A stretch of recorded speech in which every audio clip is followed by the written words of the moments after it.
Alright, here we go. Launching Premiere, the first step in our editing journey. So the first thing you want to do is double click the Premiere icon on the desktop. Sounds like a good plan. Let's figure that out. So on my desktop here, I've got a Mac and I've got my shelf down below. It's hidden currently, but if I click down there, I can see everything that I use on a regular basis, and Premiere is among them. It's the pinkish purplish PR in the Adobe suite. So we'll click that. And again, if you have a Mac, it might bounce. And once she's finally up, you might see a screen something like this. To start out, we will go to a new project. And then you've got some really important details, and all of these details always need to be taken care of when we start a new project. First and foremost, always name your project. Here at Specs, we would recommend last name first. So you got Wisniewski, then your BMA number, and then lastly, what the exercise is. We'll just call this exercise 1 or exercise 2 or day in the life project. That third part is not as important as the first two. First, always last name, then your BMA number, and then whatever exercise we're on. The next important thing is to ensure that this is going someplace where you're going to be able to find it at a later date. Right now, this project is going to be saved in my Documents folder, in Adobe, in Premiere, in 11.0 version of Premiere Pro. Maybe things will go this way for you, or you might want to save them onto a folder on your desktop. Never just have a bunch of loose files just hanging out on your desktop though. Doesn't look good, gets cluttered really fast, really quickly. So once we've got those two things established, what we can do is go to OK. And now we've got Premiere ready to go. But it's really important to know all of this stuff that's going on here. At first, this looks very, very daunting. There's a lot of different things going on here. There's a lot of different places to click and things to move around, and everything has a name and a place. So I really want to get into the terminology of things so that we can fix problems really quickly as we move forward throughout the course. You know exactly what this window is called, what this window is called, what this box is called, what this tool is called, and it just makes things a lot easier. So let's get into the interface. So in Premiere, we've got 4 major windows. In the top left of your settings, you should have the project window. This is where your stuff lives. This is where your assets will be. When you import things, you've got your video, you've got your music, you've got your graphics, all of those things, you'll be able to see them in the project window. Next, we've got our source window. To the right of that will be the program window. Below all of those 3 things are the timeline. If your layout doesn't look exactly like this, we can work on it, we can move some things around. Sometimes Premiere's default settings will have the project window down below with the timeline. If that's the case, don't freak out. We'll fix it, not a big deal.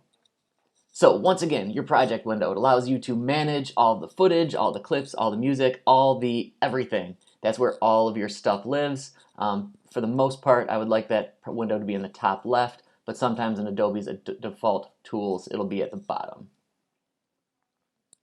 Below, to the right of that, will be our source window. Now this allows you to choose which part of the clip you want to include in your project. This is where we'll be manipulating most of our media before it goes into the timeline.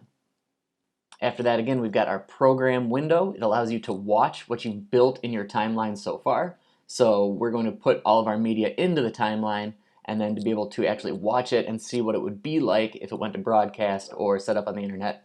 The program window is what would show us that. And then once again, the timeline, that's the place where you'll edit your clips together and tell your story. Very similar to Adobe Audition, which I know that you are all familiar with. So here I am back in Premiere Pro. Again, we've got our project window here, we've got our source window, we've got our program window, we've got our timeline. Here are our audio meters. They're a little big, they're a little too big. So one of the great things about Premiere that I like to do, you can always change the size of different windows. So what I want to do is highlight the timeline. You'll see my cursor change from the standard arrow over to this little guy, and then I can just extend my timeline a little bit more. Now I'm just going to be able to see that much more going on in here. I just really like that. And maybe my source is a little bit big. Maybe I can even things out. But that's not the important thing. So I've got a couple of things in the project window already, but I need more stuff. I need specifically what we're going to be working on today. So I need to import the footage. You go up to File, and you would click on Import. Or another beautiful thing about Premiere and all Adobe products is it's also going to show you the shortcut. Shortcuts, or hotkeys, are a really important tool for editors to utilize. Once you get a really good feel for how the program works, I'm going to really recommend using shortcuts, and I'll talk about a few different shortcuts in a little bit. So we've got to import. Specifically, what we're going to grab will be exercise 1 and 2 nature footage. You guys will be grabbing this as well. Hopefully you've already downloaded these assets and they're on your machine. If they're not, you can go to the main page of Canvas and it will tell you how to get these things through our Google Drive. But anyway, so I've got this folder highlighted. I click to import, and then they show up in here. And one of the great things right now is everything is already in folders. Everything is nice and organized. I've got music beds inside a folder called music beds. I've got videos inside this other folder, and then I've got everything that can go inside here. Try to be as organized as possible. Messy editors typically don't do very well. There's just stuff all over the place, and it's tough to stay concentrated. The more organized you are, the better off you're going to be in Adobe Premiere. So now that I've got stuff in my project window, I wanna look at some of these things. So if I open up the Nature Qt 720, that just means these are QuickTime files. I can open them up, and here's just a whole bunch of videos. Now to see what they are, I've got two options. I can either double click on the icon, and then it shows up in my source window, or I can drag it over in there. Either way, either thing will do the same result. So I can see this is butterflies. Once I've got it in my source window, the first thing I can look at is this clip is 14 seconds and 29 frames long. I can press the play button down here, or I can hit the space bar and it will start. And now you can see as it plays, you can see the scrubber bar moving across.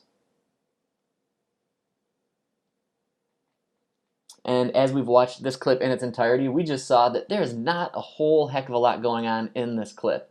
So in order to go through it again, you can always just left click and grab the scrubber bar and move through the clip quickly. Now I'm 3 seconds in, as you'll see here. Now I'm 9 seconds in, you know, whatever it may be. But overall, this clip is not all that impressive. I want to find something a little more fun. Here's my chameleon and cricket, so let's see what that's all about. If I double click this, as advertised, here's a chameleon. Again, this clip in its entirety is 13 seconds and 11 frames. If I don't want to press play and watch the whole thing, I can just scrub across and like, hey, maybe something more interesting is going to happen. Whoa, he just ate a fly or ate something. So yeah, this is cool.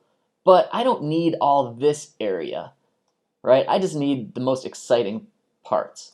So what I'm going to do is put in what's called an in point. And then I'm going to put in what's called an out point right there. You can also just click on those here or here. Here's for the in point, here's for the out point. The shortcuts are I for in, O for out. And now if I were to drag this video down into the timeline, I don't have to watch the entire 13-second clip. I've only cut it down to 4 seconds and 16 frames. So now if I were to drag this down to the timeline, that's all we would see.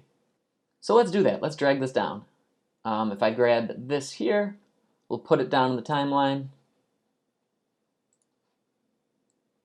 And now, since this is in the timeline, it is on this top video track, you can see what my audience would see, and it's that. And that's pretty fun. So again, you're not showing the entire 15-second clip, you're just showing 4 seconds worth.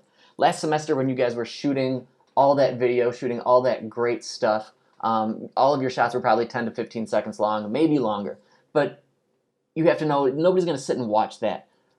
Typically, the length of an edit, the length of a shot that you watch on television or in a movie is 3 to 5 seconds. So we try to keep it in that general area here.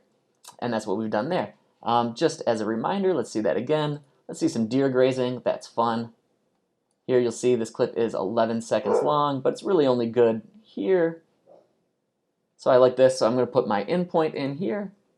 I'm going to put my out point here. And then I'm going to grab this and drag this down into my timeline. And now, if I play down in the timeline, I'll see my chameleon, and then it'll go to the deer. And again, it's not the entire clip, it's just what I have dictated through the source window with the in and out points, and then drag down into the timeline. These are your windows. So a moment ago, I talked a little bit about shortcuts and how important they are. The main shortcut, or the first shortcut, the first hotkeys that I need you to know and remember and have drilled into your brain by the end of the night will be how to save. So you can always go up to File and click on that, and then click Save. Don't click Save As, go to File and Save, because we've already saved the project. We've already named the project, so the project is already saved as your name, your BMA number, and what exercise it is. So you can go up and click Save, and that's fine. But just really quickly, this says Control S if you're on a PC. I'm working on a Mac, so it's Command S. Just really quick, Command S, just every 5 minutes. Save often, and that will save you a lot of heartbreak. A lot of times, you know, we're dealing with big projects, we're dealing with big files. It can crash a computer, it can make it lag, slow, you get spinning beach ball of death, whatever it might be. So you want to make sure you save often so you don't lose all of this hard work that you're doing. Save often, save often, save often. Make it a habit to just hit Command S every few minutes. Once you've saved your project, you want to exit Premiere. You can just go up to File and Exit. But be sure to save first. Or if you don't want to go up to File and go to Exit, just a quick Command Q, Q for quit. That's another really quick, really easy shortcut / hotkey that you can utilize and hopefully have remembered by the end of the night, and then just use all the time as you become incredible video professionals. That is it for this initial lecture. If you have any questions, just ask me, and then we will get into page number 4 of the book for exercise number 1.